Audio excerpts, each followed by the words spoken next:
Hello friends, आज हम आपको दक्षिण भारत में भक्ति आंदोलन के बारे में बताएंगे। देखिए, भक्ति आंदोलन वास्तव में जो इसका आरंभ हुआ है, प्रादुर्भाव हुआ है, वो दक्षिण भारत में ही हुआ है। दक्षिण भारत में भक्ति आंदोलन को बताने के लिए पहले हम आपको ये बताते हैं कि जीवन का मूल उद्देश्य, सनातन धर्म में, हिंदू धर्म में जो जीवन का मूल उद्देश्य है वो मोक्ष बताया गया है। और मोक्ष प्राप्त करने के वास्तव में 3 मार्ग बताए गए हैं: ज्ञान, भक्ति और कर्म।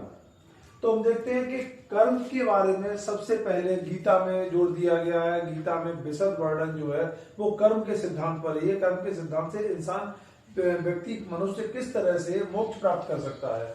और हम देखते हैं कि ज्ञान के बारे में श्वेताश्वर उपनिषद में और शंकराचार्य के दर्शन में ज्ञान को मार्ग के रूप में अपनाना, ज्ञान के माध्यम से मोक्ष प्राप्त करने के बारे में विशद वर्णन प्राप्त होता है।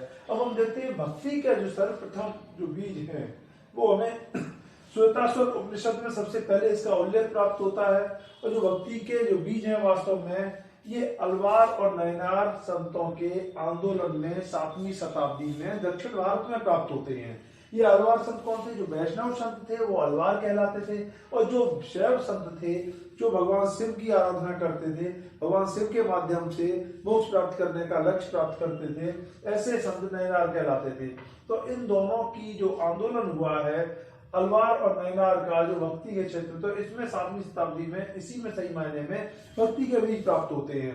अब हम देखते हैं कि 14वीं शताब्दी तक आते आते ईश्वर के प्रति जो समर्पण की भावना थी, और ईश्वर के प्रति समर्पण की भावना के साथ साथ जो ईश्वर के प्रति भक्ति का भाव था, इस भक्ति के भाव ने एक वातावरण निर्मित किया। इस वातावरण ने अंततः एक आंदोलन का रूप धारण किया। उस आंदोलन को ही भक्ति आंदोलन का नाम दिया गया। उस आंदोलन को ही भक्ति आंदोलन कहा गया।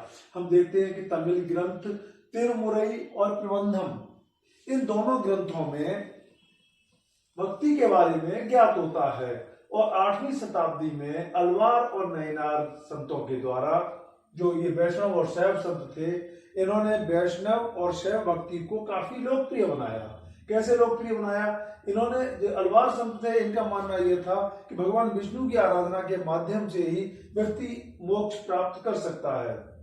और इसी तरह से नयनार संतों का मानना था कि भगवान शिव की आराधना ही एकमात्र मोक्ष का साधन है। भगवान शिव की आराधना करके भगवान शिव की भक्ति के माध्यम से ही जो मनुष्य है वो मोक्ष प्राप्त कर सकता है।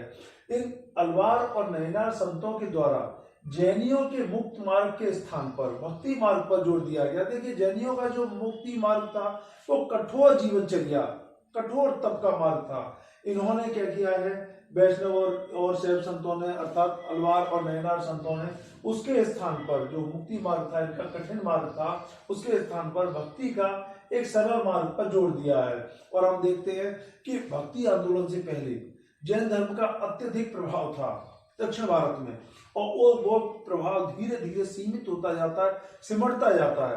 हम देखते हैं, जब हम आपको इसके बारे में विस्तार से बताएंगे, अलवार संतों के बारे में, नयनार संतों के बारे में, तो बताएंगे किस तरीके से जैन धर्म के तमाम फॉलोअर्स धीरे धीरे शैव और वैष्णव बनते चले जाते हैं। तो हम देखते हैं स्थानीय भाषाओं का इन्होंने प्रयोग किया है। जो अलवार संत थे, नयनार संत थे, इन लोगों ने स्थानीय भाषाओं का प्रयोग करके जन सामान्य तक, जन साधारण तक इस मुक्ति के मार्ग को पहुंचाया।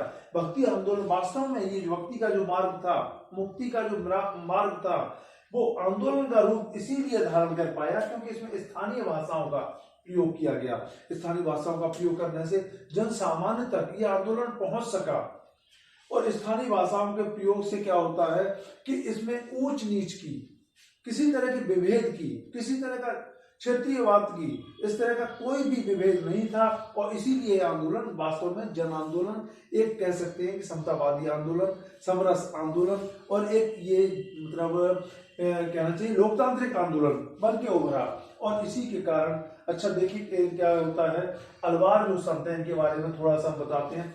अलवार का मतलब होता है ज्ञानी व्यक्ति। ये एकेश्वरवादी थे। भगवान विष्णु ही इनके लिए एकमात्र ईश्वर थे, एकमात्र आराध्य थे, और उन्हीं के माध्यम से ये सही मायने में मुक्ति का मार्ग प्रदर्शित करते थे। ये वैष्णव संत थे, इनकी संख्या 12 है, और अंडाल इनमें एक महिला संत भी हुई हैं। हम देखते हैं नयनार जो संत थे वो शिव भक्त थे, इनकी संख्या 63 है। हम कभी सेपरेट वीडियो में फ्यूचर में आपको अलवार संतों के बारे में और नैनार संतों के बारे में विस्तार से अलग से बताएंगे। तब तक के लिए थैंक यू।